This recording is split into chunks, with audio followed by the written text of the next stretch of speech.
Hello and welcome back to this podcast, Baba and the 40 Thieves moral story from the Arabian Nights. Though this version of the story is titled The History of Ali Baba and of the 40 robbers killed by one slave, we chose to use the shorter and more familiar title Ali Baba and the 40 Thieves. The story has been told in many versions with slight variations in title and detail. We've chosen the Arabian Nights Windmere series illustrated by Milo Winter, 1914. This story probably did not appear until the European translations, notably by Antoine Galland, 1704 and 1707. There once lived in a town of Persia two brothers, one named Qasim and the other Ali Baba. Their father divided a small inheritance equally between them. Qasim married a very rich wife and became a wealthy merchant. Ali Baba married a woman as poor as himself and lived by cutting wood and bringing it upon 3 asses into the town to sell.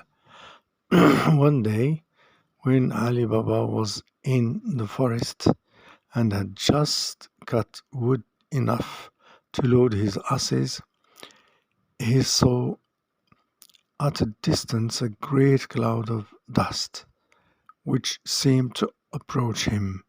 He observed it with attention and distinguished soon after a body of horsemen, whom he suspected might be robbers. He determined to leave his asses to save himself.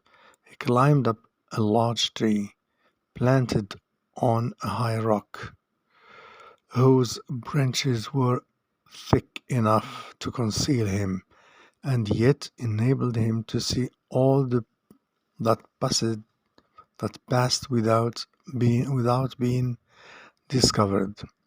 The troop, who were to the number of 40, all well mounted and armed, came to the foot of the rock on which the tree stood, and there dismounted. Every man unbridled his horse, tied him to some shrub, and hung about his neck a bag of corn which they had brought behind them. Then each of them took off his saddle-bag, which seemed to Ali Baba from its weight to be full of gold and silver. One whom he took to be their captain came under the tree in which Ali Baba was concealed, and making his way through some shrubs, pronounced these words, "Open sesame." As soon as the captain of the robbers had thus spoken, a door opened in the rock, and after he had made all his troop enter before him, he followed them. When the door shut again of itself, the robbers stayed some time within the rock, during which Ali Baba, fearful of being caught, remained in the tree. At last the door opened again, and as the captain went in last, so he came out first, and stood to see them all pass by him. When Ali Baba heard him make the door close by pronouncing these words, "Shut sesame," shut sesame. Every man at once went and bridled his horse, fastened his wallet, and mounted again. When the captain saw them all ready, he put himself at their head, and they returned the way they had come. Ali Baba followed them with his eyes as far as he could see them, and afterwards stayed a considerable time before he descended.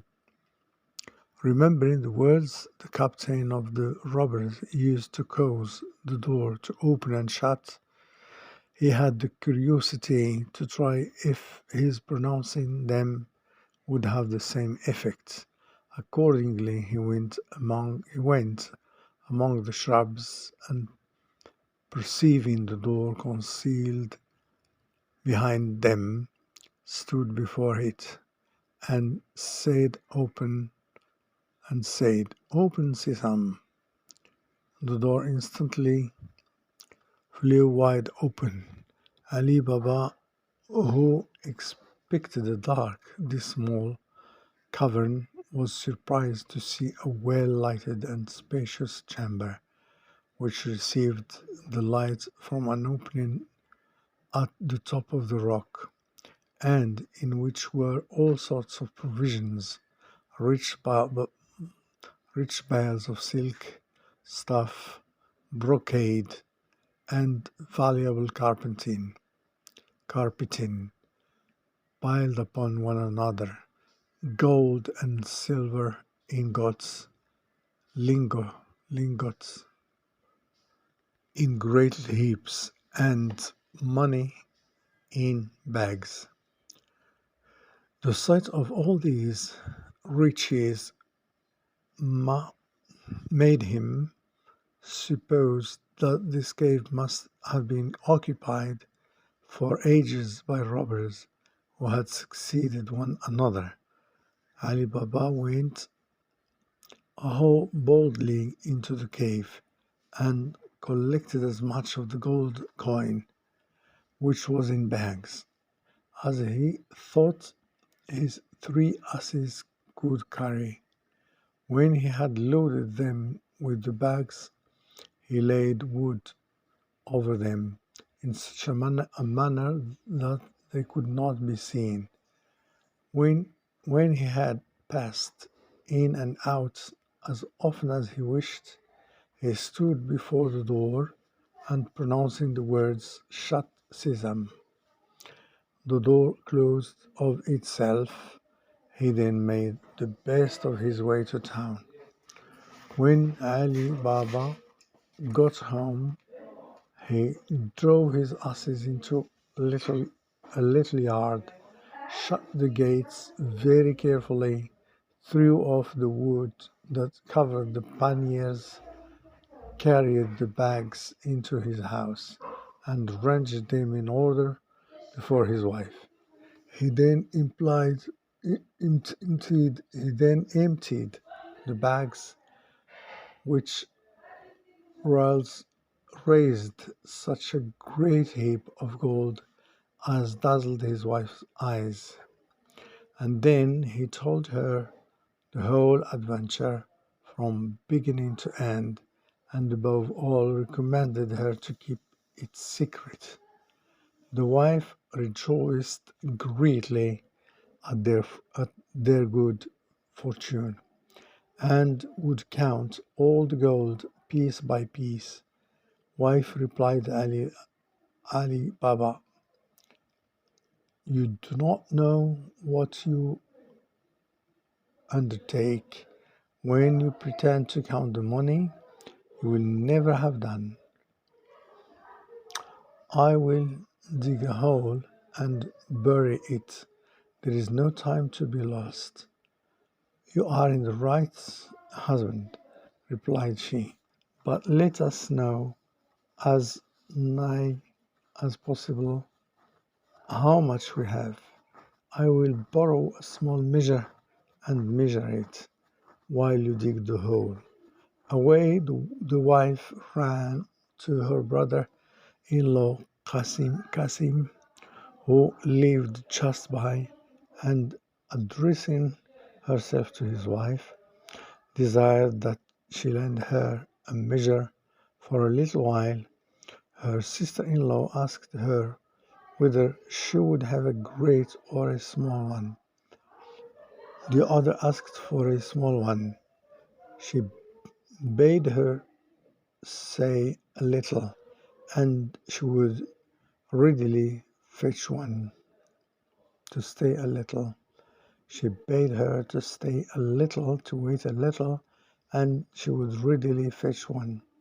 The sister-in-law did so, but as she knew Ali Baba's poverty, she was curious to know what sort of game his wife wanted to measure, and artfully putting some sweat at the bottom of the measure, brought it to her, with an excuse that she was sorry that she had made her stay so long, but that she could not find it sooner.